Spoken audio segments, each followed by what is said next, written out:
Tayo nagkakatalo, dito tayo nalilito sa saging na green or berde or tampuhin or Cavendish or baloy or bulungan at saka sa lakatan.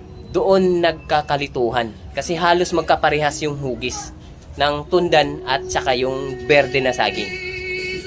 Ito, yung berde, pahawak ko to. Ito, lakatan to. Yan, lakatan. Tingnan mo yung lakatan. Yung dito banda sa tangkay, medyo dikit-dikit. At saka dikit-dikit at saka maiksi lang yung tangkay at saka sa papuntang saging. Yung ano niya, pinakasanga. Maiksi lang. At saka yung green naman, yung saging na green. Hawakan mo to, yung saging na green. Yung saging na green, may awang siya sa tangkay na awang. Ito, may awang siya. Malaki ang away. Tapos mahaba yung pinakatangkay niya. Mahaba. Yan ang kaibahan niya. Tingnan mo. Yan yung kaibahan dito sa tangkay. Kasi halos magkaparehas tong saging na to eh. Magkasing laki pa. Yun dito yung palatandaan namin. Ito dito maiksi, ano lang, hindi siya dikit-dikit.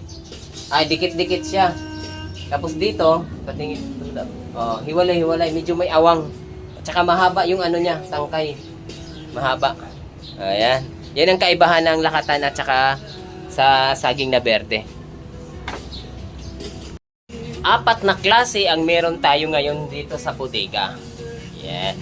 Ito, ngayon ituturo ko sa yung mga hitsura ng 4 na klase ng saging natin ngayon dito sa bodega.